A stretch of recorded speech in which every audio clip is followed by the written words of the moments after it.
Welcome back to Feel Good Fridays. I am Shayla Paz, and I'm the chair, the newly elected chair of the board of NECAT, and I'm here with my lovely friend Jenaline Bradmeyer. Did I say that correctly? You Yes. did. And today we also have a special guest from TPAC that's going to tell us a lot about what's going on at TPAC. Jenaline? Yes, with us is Jennifer Turner from TPAC, as Shayla mentioned. Welcome to Feel Good Friday. So just to kick us off, kind of tell our viewers a little bit about TPAC. The Tennessee Performing Arts Center actually turns 40 years old this year. So we are, we're very excited as well. It's fun, even during the pandemic, to celebrate a 40th. But, we've been presenting, producing shows and events in Nashville and Middle Tennessee and arts programs for 40 years. We occupy 3 theaters in the Polk building downtown, adjacent to the Capitol complex. And then we also manage War Memorial. So a lot of times when people think of TPAC, they think of Broadway shows because we are the home for Broadway in Nashville. But we actually do a whole lot more. About 400,000 people, almost 400,000 people come through our doors every year. And in addition to Broadway and our own presentations, we're also the very, very proud performance home for the Nashville Ballet, the Nashville Opera, and the Nashville Repertory Theater. So our mission is focused around providing arts experiences for all ages. So our student programs reach pre-K all the way through 12th grade. And then we also have adult learning programs. So as a center for learning, we impact just through our education and community engagement programs about 45,000 students, teachers, and community members every year. So a lot of people know TPAC from getting on a bus and coming to see a show at the theater, or they might know us from our Broadway shows, but I think TPAC means a lot to many. I think that's really helpful for people. They may, as you were saying, only have the one experience of Broadway shows. I mean, I remember growing up in Nashville coming for field trips, and the Nashville Ballet, the Nutcracker, was one of my first experiences at TPAC. And then a little bit older, it was Phantom of the Opera. So there's a lot going on at TPAC. And I don't think many people realize you also coordinate with the War Memorial. The War Memorial is a beautiful historic building right off of Legislative Plaza. It was early home to the Grand Ole Opry, and it also was the original home of the Nashville Symphony. The building is just a beautiful music hall. It was built in 1925, I believe. So it'll be turning 100 very soon. And it's just a gorgeous building, and we have all sorts of events in there. We do a lot of weddings and banquets and special events. It's just a nice place to have that. But we also do a lot of music and concerts and different types of things, education programs. We use it just as another one of our 4 venues. So wherever the production fits the best and has the best, set up, then we usually will put it there. We also used to do a series called Nashville House Concerts, and through that we got a lot of artists to participate in what we called attic sessions. So you can find a whole catalog of attic sessions on our website, which is just fantastic, small intimate performances that you can listen to from your home. That is so great. I love TPAC. I remember the first time I went to TPAC, I went to see Fiddle on the Roof. And my English was very limited. I knew very little English, but I enjoyed so much. And after that, I'm always like, I want to go see something. Like I always like, I'm ready to jump on the stage. I want to be on that stage. It's just something that make your heart fill with joy, and that's why I always encourage people to come to TPAC. And now during the pandemic, you guys kind of like revolutionize yourselves and are doing all these online sessions, which you just mentioned. And I was covering a lot of that during at the beginning of the pandemic, talking about things that TPAC were doing, and some of those things were coordinating with teachers. Can you talk about that program a little bit? When the pandemic hit, we knew that immediately we were going to have to figure out another way of serving our audience and engaging with our teachers and our students. And it was very quickly apparent that, teachers had a big adjustment to make going to online learning. So we wanted to be as supportive as we possibly could be and give them tools. So we have a talented roster of teaching artists. So we quickly put them in action and created action plans and lesson plan supplements in order for supporting teachers. So if, for example, our Wolf Trap for Early Learning, we actually are doing Zoom classes with 3-year-olds. Our teaching artists are able to work with the young children and find ways to keep them engaged and keep them moving, but also be safe and socially distanced. We just launched a new series called with Disney Musicals in Schools called Adventure Storytime, which is taking your favorite Disney musicals and interacting with the teaching artist and going through and learning the songs and the pieces of the musical. So we're just finding ways to make it work.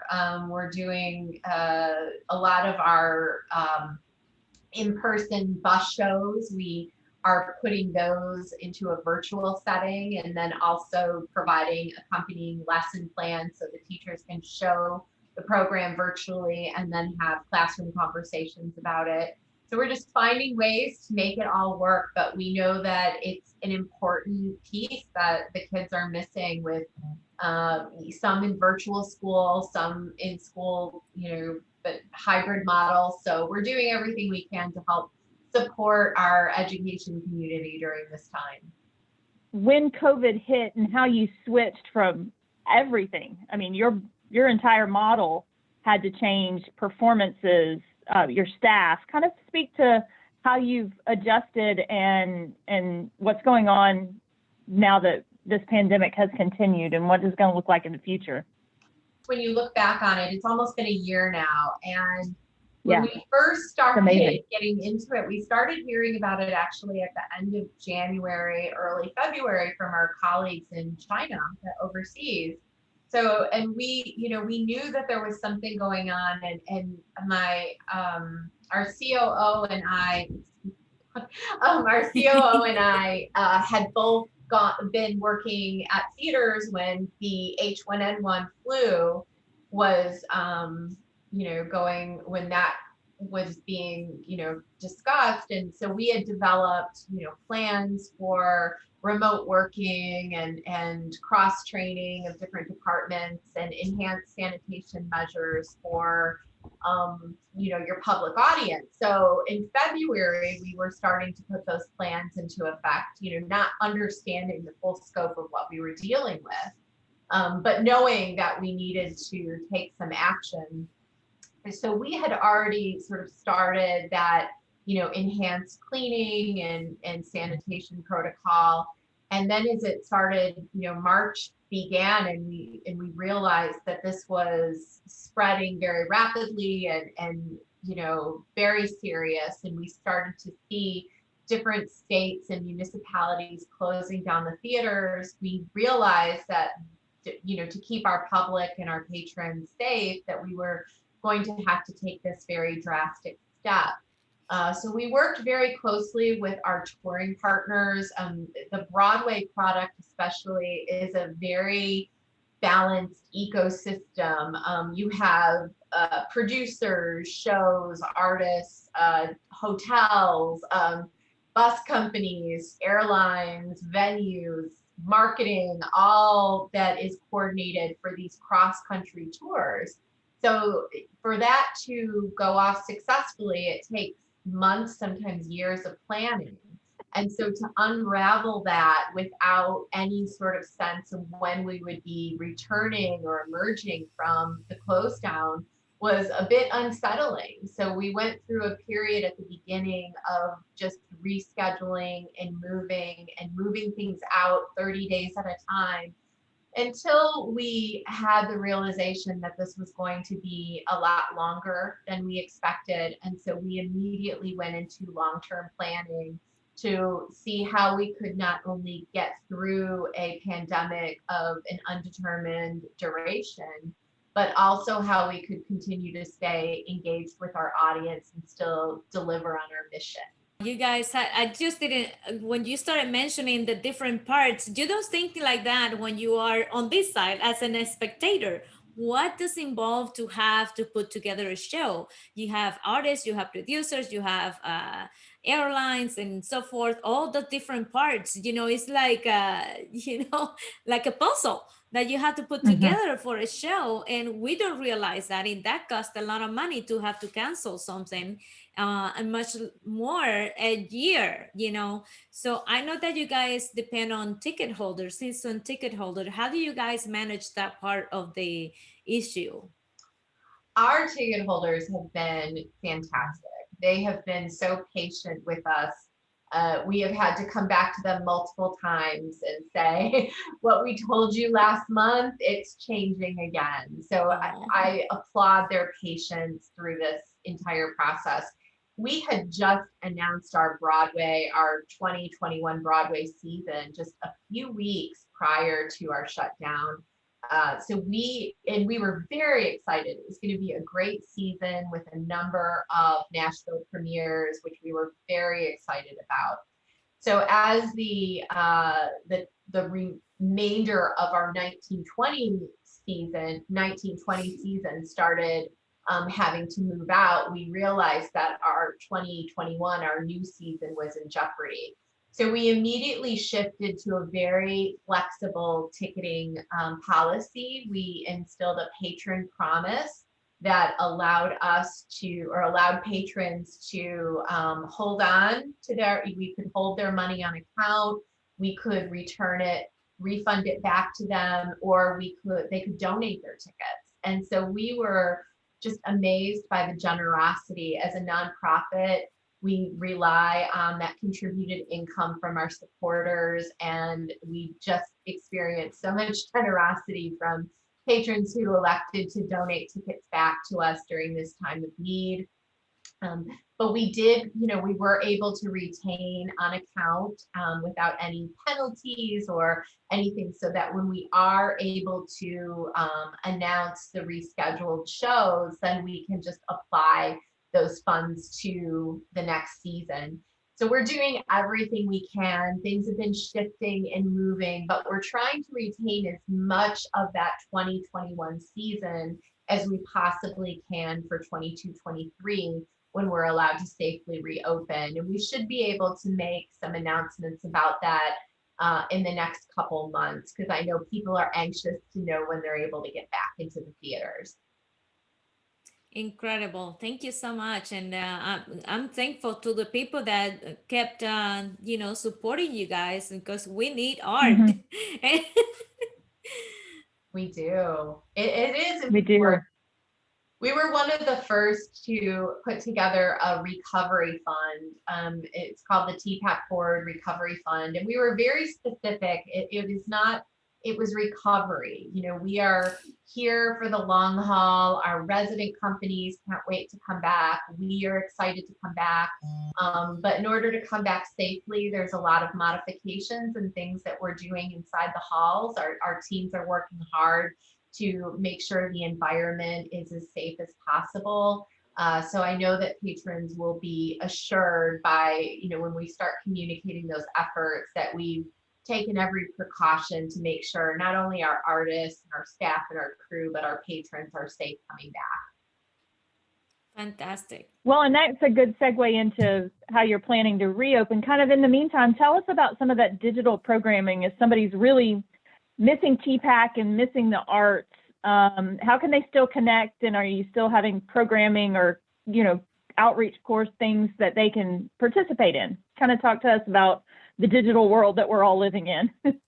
Sure. Well, our first foray into the digital world was we launched a salon series, which was a lot of fun. And as one of the hosts for many of the episodes, I had a really good time. But what we did is we partnered with different organizations in the community. So we partnered with restaurants, City Winery. We got a quick sneak peek at the new Museum of African American Music. We did salsa dancing lessons. We got a full download of the Cherry Blossom Festival from our friends at the Japanese consulate. I mean, we delved into everything. We did a whiskey tasting with Greenbrier. It was so much fun. And we did all of these over Zoom. So we did cooking classes.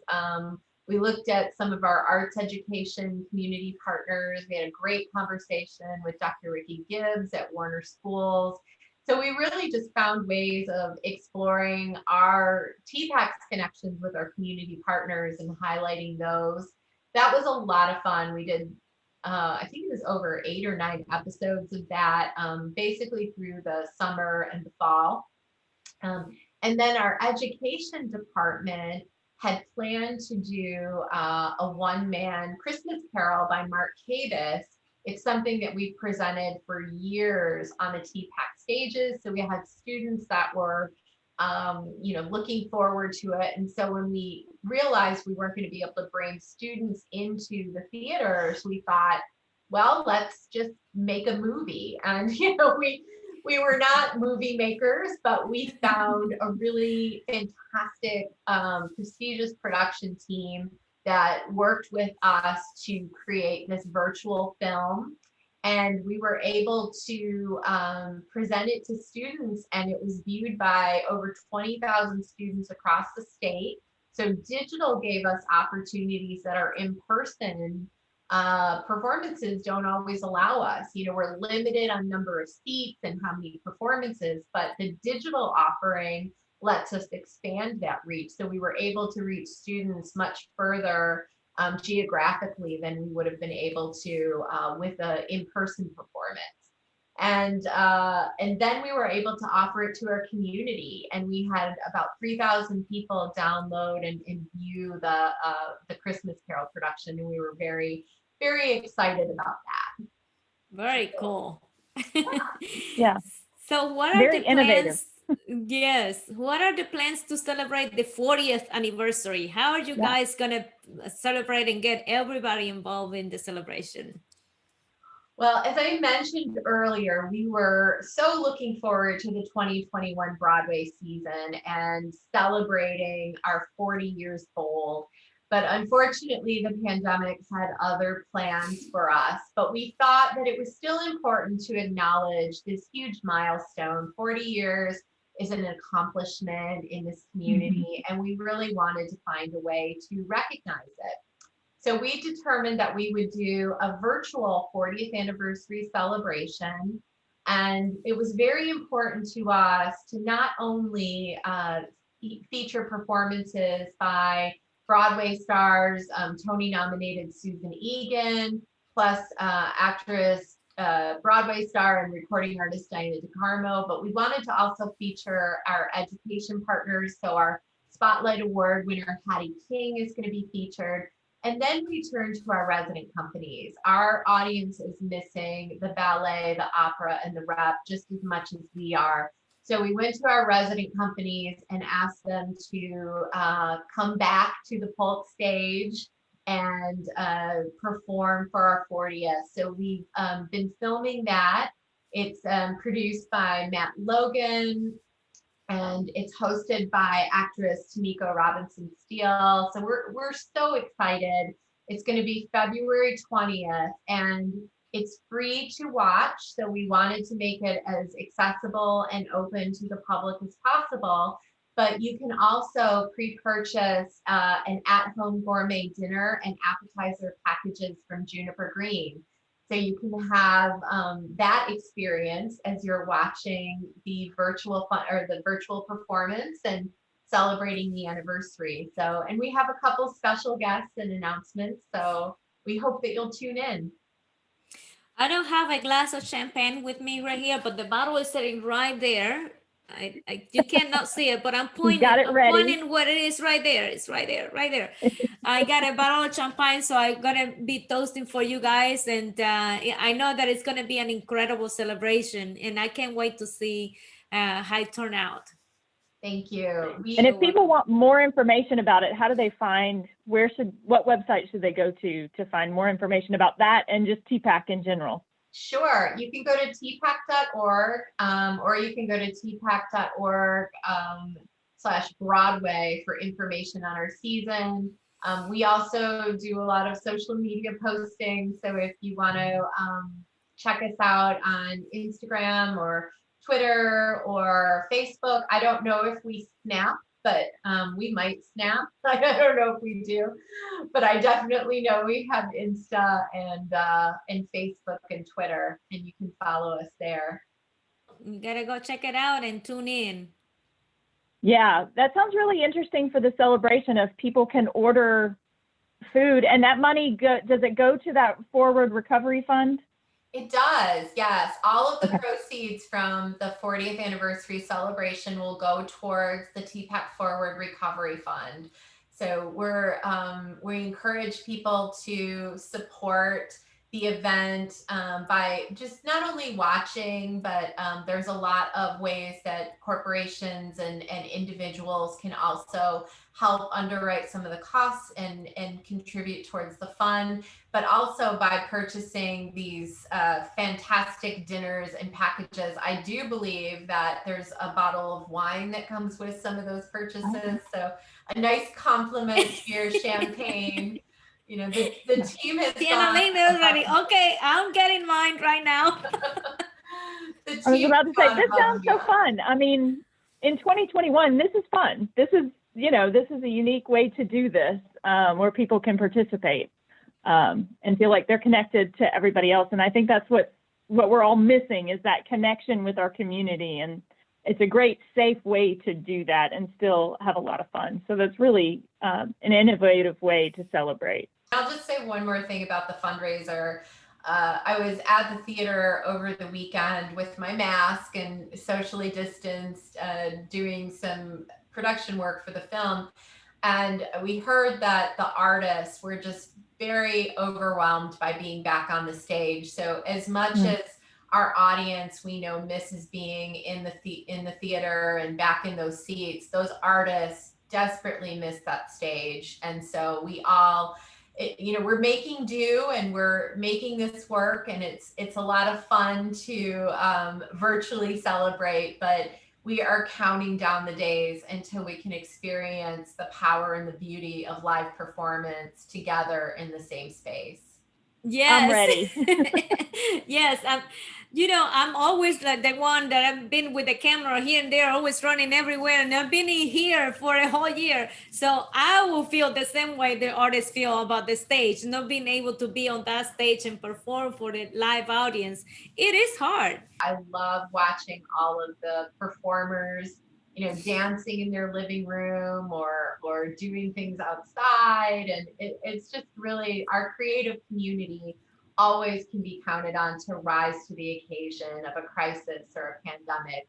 The arts are how we heal. It's how we, show our resilience and our resolve to return to a world that has beauty and experience and interaction and art. So I'm not surprised that the artists are leading the way. For those of people watching that want more information about TPAC, I would also encourage people to sign up for your emails. They're very informative. There are a lot of links to videos and what's going on in those emails as well. So that's a great way, if you're looking for arts outlets, either participating or watching, that's a great way to do it too. I mean, over the last few months, the emails have been really informative. The work that the TPAC team has done over this period of pandemic and whatnot, they really have just worked very hard to keep us informed and connected, and I just can't say enough about how fantastic they are. And we we know that this is temporary, that this is just an intermission, but we are learning from this crisis. We are taking the opportunity to look at processes in our organization, to do strategic planning, to think about the future, to address our role in diversity, inclusion, equity, and access. We are taking the time to have those really difficult conversations as a staff about where we are and where we need to be in the future. So in a sense, we are utilizing this opportunity of being a little quieter on the show front, but as an organization, we are working tirelessly to move ourselves forward and take advantage of this opportunity to strategically look at where we want to be and what our vision is for the next 40 years. Yeah, that's great. And I'm glad that you mentioned intermission, because I love that series you guys did. That intermission series with artists and what is his name? The Broadway actor that is from Nashville that does tapping. Oh, I'm trying to think of who that was. I know which one you're talking about. Yes, he was. It's just intermission series. Yes. And he was tapping and changing clothes and going outside and tapping. Oh, that would just make me happy. It was like, I just want to go out and dance. That's what seeing him dancing. So that was one of the series that I thoroughly enjoyed. And I'm sure that a lot of people did too. And I encourage everyone to please support TPAC, because this is a huge organization that support so many artists across the world, not only the country, because you guys rent artists from other parts of the world too. And they are here to entertain us, to support us, emotionally and physically, and whatever it is that you feel when you go to the theater, you go there and you immerse yourself in culture. So that's why we need you to support TPAC. And I would just say, on a Feel Good Friday moment, I imagine our viewers will want to know the puppy's name. Oh. That is Leo. And I also have a Lucy, but she is off in another room. She's very independent, while Leo is glued to my side. He often shows up in many of the Salon series videos, and you can usually hear him if you don't see him. But I think this is going to be hardest for the pets. I think coming out of quarantine, I think the pets are just going to have a very difficult time with us returning to the theater and returning to the workplace. But I agree. They're going to wonder what they did wrong. They are. Well, I will say thank you for joining us for Feel Good Friday. Glad Leo could join us as well. And we just really thank TPAC for everything you do for our community. I mean, the arts in Nashville is an important part, and we're glad that the pandemic, you guys have adjusted, and we are all looking forward to the new season and when we can be back in person. I think everybody in the community is ready for that. Thank you. We miss Sayla, any other closing out of Feel Good Friday? Well, I want to thank you also, Jennifer, for being with us today and for telling us all about what's going on at TPAC. And I hope that people can support you and support NECAT moving forward. We do this program every Friday with a different nonprofit organization from Nashville that are here supporting our communities on different ways and in different levels. So you can donate today to support TPAC. You will also be supporting NECAT. There you have it.